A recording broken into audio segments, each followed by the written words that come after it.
দীর্ঘ 14 মাস পর আমি ভারত থেকে বাংলাদেশ আসলাম গত 15ই জানুয়ারি ভারতের পেট্রোপোল এবং বাংলাদেশ সাইডের বেনাপোল বর্ডার হয়ে। আমি 13 তারিখে বিহার থেকে রওনা করি, 14 তারিখে কলকাতা স্টে করে 15 তারিখে বর্ডার ক্রস করে আমি বাংলাদেশ প্রবেশ করি। বাংলাদেশে আমি রূপসী বাংলা ট্রেন ধরে কিন্তু ঢাকায় আসি। তো এখন আমি ঢাকায় অবস্থান করছি। আসলে ঢাকাতে তেমন কোনো ঠান্ডা নেই, কিন্তু আমি যে জায়গায় আছি এই জায়গাটা ঠান্ডা আছে। কেরানীগঞ্জটা হচ্ছে বুড়িগঙ্গা নদীর এই পারে, আর ওই পারটায় মানে যে নয়াবাজার যেটা বাবুবাজার সেখানে কিন্তু অতটা ঠান্ডা নেই। কিন্তু যখনই ব্রিজ পার হয়ে কেরানীগঞ্জ আসবেন আর কেরানীগঞ্জ থেকে যখন আরও এই সাইডে আসবেন তখন আরও ঠান্ডা। আশা করি এখানে মাসখানেক থাকবো, তারপর আবারও ভারতে চলে যাব। আজকের এই ভিডিওতে আমি আপনাদের একটি আপডেট দিতে যাচ্ছি, মানে একটি না দুটি আপডেট দিতে যাচ্ছি। একটি ট্যুরিস্ট ভিসা কবে চালু হচ্ছে সেটা, আর বাংলাদেশ এবং ভারতের মধ্যে বন্ধ থাকা যে 3টি ট্রেন রয়েছে, মৈত্রী এক্সপ্রেস, মিতালি এক্সপ্রেস এবং বন্ধন এক্সপ্রেস, এই ট্রেনগুলিকে পুনরায় আবার চালু করা হচ্ছে। কবে করতে যাচ্ছে সেটা এখনও স্পষ্ট না, তবে খুব শীঘ্রই এটা নিয়ে কথাবার্তা চলছে। সে বিষয় কিন্তু আপনাদের সামনে একটু তুলে ধরতে চাই। বাংলাদেশ থেকে কিন্তু বাংলাদেশ রেলওয়ে এবং বাংলাদেশের কয়েকজন সচিব কিন্তু ভারতে গিয়েছে এবং সেখানে ভারতে যেয়ে কিন্তু তাদের সাথে কথাবার্তা চালাচ্ছে, একদম জোর আকারে কথাবার্তা চালাচ্ছে। বাংলাদেশ এবং ভারতের মধ্যে চলাচলকারী 3টি যাত্রীবাহী ট্রেন, যেমন মৈত্রী, মিতালি এবং বন্ধন, এই 3টি ট্রেনকে যেন পুনরায় চালু করা হয়। পুনরায় যেন বাংলাদেশ এবং ভারতের নাগরিকরা, সাধারণ যাত্রীরা যেন এই ট্রেনের সুবিধা নিতে পারে। এই বিষয় নিয়ে বেশ বড় সড়ো আলোচনা করতে গেছে বাংলাদেশ থেকে সচিব, রেলওয়ের কর্মকর্তা অনেকেই আছে ভারতে, কিন্তু এখন তারা জোরশোর বৈঠক চালাচ্ছে। এখন আপনাদের একটি প্রশ্ন থাকতে পারে যে যদি ট্যুরিস্ট ভিসা নাই খুলে বাংলাদেশি নাগরিকদের জন্য ভারতে যাওয়ার যদি ট্যুরিস্ট ভিসা চালু নাই থাকে, তাহলে এই ট্রেনে প্যাসেঞ্জারটা কে থাকবে? কি রাইট? এই প্রশ্নটা আপনার, প্রশ্নটা কিন্তু আমারও, কিন্তু প্রশ্নের ভিতরে একটা উত্তর কিন্তু আসতেছে। সেই উত্তরটা কি জানেন? যে এই ট্রেনগুলি চালু করলে ট্যুরিস্ট ভিসা চালু করতে বাধ্য হবে। ট্যুরিস্ট ভিসা চালু যদি না করে তাহলে এই ট্রেনে প্যাসেঞ্জার কে হবে? কেউ হবে না। ওই কয়টা মেডিকেল নিয়ে নিয়ে তো আর ট্রেনের পোষাবে না।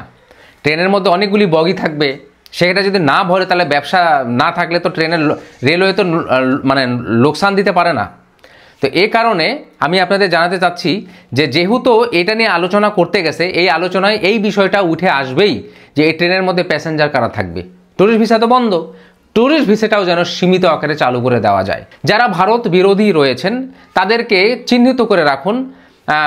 আমি ভারতের হাই কমিশনারকে একটা রিকোয়েস্ট করবো, ভারত সরকারকে বলবো যে আপনারা আসলে কাদেরকে বাংলাদেশে, মানে কোন বাংলাদেশি নাগরিকদের ভারতের ভিসা দিবেন। আমি আপনাদেরকে বলবো আপনারা একটা ইনকোয়ারি সিস্টেম বের করুন, দেখুন যে কারা ভারত বিরোধী, তাদেরকে ভারতের ভিসা দিবেন না। আর যারা ভারতকে পছন্দ করেন, ভারতের সাপোর্টার, ভারতে ঘুরতে ভালোবাসেন, ভারতে যেতে ভালোবাসেন, তাদেরকে ভিসা দিন। একটু ইনকোয়ারি করুন। আপনাদের এখানে ফাইল অনেক জমা পড়বে ঠিকই, কিন্তু সবাইকে ভিসা দেওয়ার দরকার নাই। মানে সবাই বলতে যারা ভারত পছন্দ করে তাদেরকে ভিসা দিন, আর যারা ভারতের সাপোর্ট, মানে ভারতকে যারা পছন্দ করে না, ভারত বিরোধী, এরকম লোককে ভিসা দিবেন না, রিজেক্ট করে দেন। তো এইরকম একটা সিস্টেম চালু করুন, করে ট্যুরিস্ট ভিসাটা চালু করেন। অনেক মানুষ কিন্তু ভারতে যাওয়ার অপেক্ষায় রয়েছে। অলরেডি আমি বাংলাদেশে প্রবেশ করেছি, আমার মোবাইলে অনেক কল এসেছে। আমার পুরাতন যে নাম্বারটি ছিল সেই নাম্বারটি আবারও অ্যাক্টিভ হয়েছে, হোয়াটসঅ্যাপ নাম্বারটা আবার অ্যাক্টিভ হয়েছে। সেই নাম্বারটা আমি আমার এই ভিডিও ডিসক্রিপশনে দিয়ে দেবো। যারা আমার সাথে যোগাযোগ করতে চান যোগাযোগ করবেন। তবে আমার সাথে যারা যোগাযোগ করবেন তারা কিন্তু কোনো আলতু ফালতু বিষয়ে যোগাযোগ করবেন না। আমি তাদের সাথে যোগাযোগ করব যারা আমাদের সাথে ট্যুর করবেন, কাশ্মীর, স্পেশালি আমি কাশ্মীর যাই। তবে এখন ট্যুরিস্ট ভিসা খুলেনি, তাই এই মুহূর্তে যোগাযোগ করার প্রয়োজন নেই। যদি অন্য কোনো বিষয় থাকে তাহলে যোগাযোগ করতে পারেন। অন্য কোনো বিষয় বলতে যেমন ভারত বাংলাদেশের ম্যারেজ রিলেটেড এরকম কোনো বিষয়। আদারওয়াইজ এখন যেহেতু ট্যুরিস্ট ভিসা বন্ধ, তো এখন কাশ্মীর ট্যুর সম্পর্কে যোগাযোগ করার কোনো বিষয় আসতেছে না। তো আমি যেটা বলতে চাচ্ছি সেটা হলো ভিসাটা খুললেই কিন্তু আমরা কাশ্মীর ট্যুরটা শুরু করব। ভিসাটা খুললেই কাশ্মীর ট্যুর শুরু করব। আর গুড নিউজ এটাই যে আশার আলো আমরা দেখতে যাচ্ছি, কারণ বাংলাদেশ থেকে প্রতিনিধি দল ভারতে গিয়েছে, সেখানে আলোচনা চলছে, জোর শোর আলোচনা চলছে যে এই 3টি ট্রেনকে কিভাবে চালু করা যায়। চালু করার ব্যাপারে তাদের বিশেষ অনুরোধ জানাচ্ছে। ভারত সরকার যদি এটাতে সহমত হয়, ভারত কিন্তু বলেছে যে তারা ঢাকার সাথে আর কোনো খারাপ সম্পর্ক চায় না, নতুন করে আর কোনো খারাপ সম্পর্ক বাড়াতে চায় না। তার মানে কি চায়? ভালো সম্পর্ক চায়। ভালো সম্পর্ক চাইলে কমসে কম ট্রেন 3টা চালু করে দেন। এই ট্রেন 3টা চালু হলে ট্যুরিস্ট ভিসার আসার আলো 100% আসতে যাচ্ছে। এই ট্রেন 3টা চালু হলে এটা শিওর থাকেন, নিশ্চিত থাকেন, ট্যুরিস্ট ভিসা অচিরেই চালু হয়ে যাবে। তবে এবার ট্যুরিস্ট ভিসা আর আগের ট্যুরিস্ট ভিসার মধ্যে অনেক পার্থক্য থাকবে। এবার আর আগের মতো ঢালাওভাবে সবাইকে ভিসা দিবে না।